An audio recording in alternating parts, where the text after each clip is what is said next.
Overwatch was one of my favourite games ever. I love the characters, the art style, the lore, the gameplay, the community, everything about it. It was my go-to game for years and I would play it as often as I could on both PlayStation 4 and eventually on PC. I played the open beta back when you could select multiple of the same heroes and Bastion still had a shield, and eagerly awaited for every new hero and update that would come. It was an exciting time for the game back then, and the hype from the fans was massive. But over the years, after lacking updates, terrible balancing and multiple controversies, many players quit the once beloved game.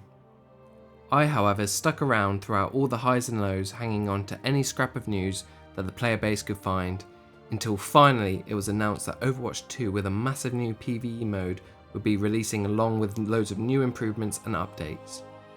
Needless to say, I was hyped all the way until Overwatch 2 finally releases to lackluster reception. Players including myself were calling it Overwatch 1.5 as it was a bare bones update that basically amounted to a shop and microtransaction changes, but not in a good way.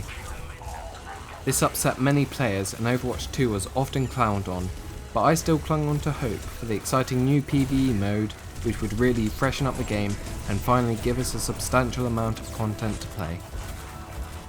I finally quit Overwatch 2 in 2023 after playing the game for 7 years straight. I was devastated to hear the news that the PvE that I had been so excited for years was cancelled. All the broken promises, the shop changes and the deletion of Overwatch 1 had driven me away from the game that I loved so much. I adored Overwatch, but watching it become a greedy, empty shell of a game that had abandoned the players that had stuck with it through the update droughts made me quit.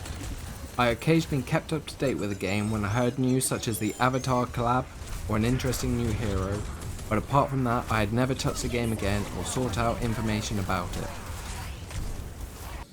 Then, all of a sudden, I hear an announcement for a massive update to Overwatch 2, stripping back the name to just Overwatch, adding loads of new heroes, an updated story and numerous changes, sparked my interest to try the game again and see if it can recapture the magic that Overwatch used to have for me. Loading up the game again feels quite unfamiliar. The main menu is completely changed. Gone is the old vertical layout, now the play button is centered top left of the screen, which took some getting used to, and I would often forget where it is. There's now an events and story tab which seemed interesting, and a new stadium mode which I've heard about but know nothing of. Playing Overwatch again after a long break felt familiar with a few differences. Characters and animations all feel the same and the general flow of the matches are still rooted in the classic Overwatch game feel. The biggest difference was seeing all the new heroes and hearing their abilities for the first time that I'm unfamiliar with. I feel like a normal Overwatch match and then I suddenly get blindsided by a new ultimate I didn't know about. With enough time I would eventually learn all the new characters and interactions, but it was still off-putting getting suddenly killed because I didn't know the new character's skills. The addition of perks are a nice little addition where you can select a bonus to improve your character, but most of the time I felt they didn't change much and I'd always forget to choose one. I liked the new heroes, and possibly controversial, but I enjoy 5v5. Maybe it's because I'm playing casually, but the lack of another tank makes getting kills feel more impactful as there are less players on each team. I do though miss the old synergies like Zarya Bubble with Ryan Charge or Dive with Hammond and Winston. I definitely don't miss double shields and goats though, those were dark days. Stadium is easily the freshest and most unique game mode that I played.